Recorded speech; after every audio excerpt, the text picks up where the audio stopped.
Breaking news చూస్తున్నాం. రాష్ట్ర వ్యాప్తంగా నీటిపారుదల శాఖ భూముల పరిరక్షణకు పకడ్బందీగా చర్యలు తీసుకుంటున్నామన్నారు మంత్రి ఉత్తమ్.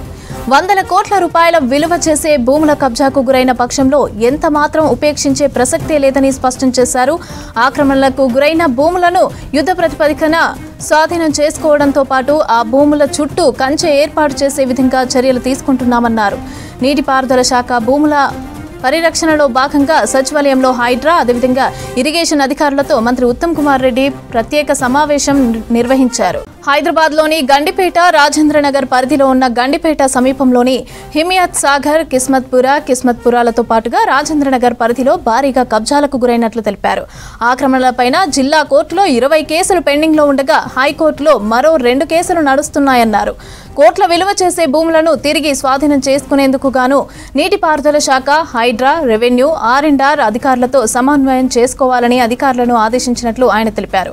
అదేవిధంగా రాష్ట్ర వ్యాప్తంగా ఉన్న నీటిపారుదల శాఖ భూములను సత్వరమే గుర్తించాలని ఆయన నీటిపారుదల శాఖ అధికారులకు సూచించారు. నీటిపారుదల శాఖకి చెందిన అంగుళం భూమిని కూడా ప్రభుత్వం స్వాధీనం చేసుకోవడంలో కఠినంగా వ్యవహరిస్తామని అన్నారు. భవిష్యత్తులోనూ ఆక్రమణలకు చోటు లేకుండా పరిపాలనా పరంగా చట్టపరమైన చర్యలు తీసుకుంటున్నామన్నారు. తద్వారా ఆక్రమణలకు చెక్ పెట్టొచ్చునని ఆయన సూచించారు. దానికి తోడు రాష్ట్ర వ్యాప్తంగా నీటిపారుదల కాలువల పక్కన ఉన్న భూముల్లో ప్రాజెక్టులకి చెందిన భూములలో సౌర విద్యుత్ ప్లాంట్లను ఏర్పాటు చేసే అవకాశాలను పరిశీలించాలని ఆయన అధికారులను ఆదేశించారు. రాష్ట్ర వ్యాప్తంగా నీటిపారుదల శాఖ భూముల పరిరక్షణకు పకడ్బందీగా చర్యలు తీసుకుంటున్నామన్నారు మంత్రి ఉత్తమ్. వందల కోట్ల రూపాయల విలువ చేసే భూములు కబ్జాకు గురైన పక్షంలో ఎంత మాత్రం ఉపేక్షించే ప్రసక్తే లేదని స్పష్టం చేశారు. ఆక్రమణకు గురైన భూములను యుద్ధ ప్రాతిపదికన స్వాధీనం చేసుకోవడంతో పాటు ఆ భూముల చుట్టూ కంచె ఏర్పాటు చేసే విధంగా చర్యలు తీసుకుంటున్నామన్నారు. నీటిపారుదల శాఖ భూముల విషయంలో కూడా ఆ పరిరక్షణలో భాగంగానే సచివాలయంలో హైడ్రా, ఇరిగేషన్ అధికారులతో మంత్రి ఉత్తమ్ కుమార్ రెడ్డి ప్రత్యక్ష సమీక్షా సమావేశం నిర్వహించారు. హైదరాబాద్లోని గండిపేట, రాజేంద్రనగర్ పరిధిలో ఉన్న గండిపేట సమీపంలోని హిమియత్ సాగర్, కిస్మత్పురాలతో పాటుగా రాజేంద్రనగర్ పరిధిలో భారీగా కబ్జాలకు గురైనట్లు తెలిపారు. ఆక్రమణలపైన జిల్లా కోర్టులో 20 కేసులు పెండింగ్లో ఉండగా హైకోర్టులో మరో 2 కేసులు నడుస్తున్నాయన్నారు.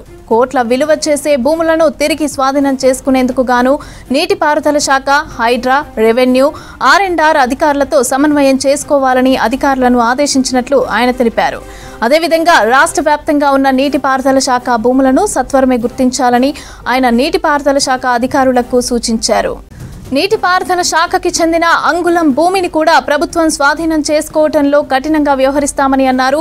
భవిష్యత్తులోనూ ఆక్రమణలకు చోటు లేకుండా పరిపాలన పరంగా చట్టపరమైన చర్యలు తీసుకుంటున్నామన్నారు. తద్వారా ఆక్రమణలకు చెక్ పెట్టొచ్చునని ఆయన సూచించారు. దానికి తోడు రాష్ట్ర వ్యాప్తంగా నీటిపారుదల కాలువల పక్కన ఉన్న భూముల్లో ప్రాజెక్టులకి చెందిన భూములలో సౌర విద్యుత్ ప్లాంట్లను ఏర్పాటు చేసే అవకాశాలను పరిశీలించాలని ఆయన అధికారులను ఆదేశించారు.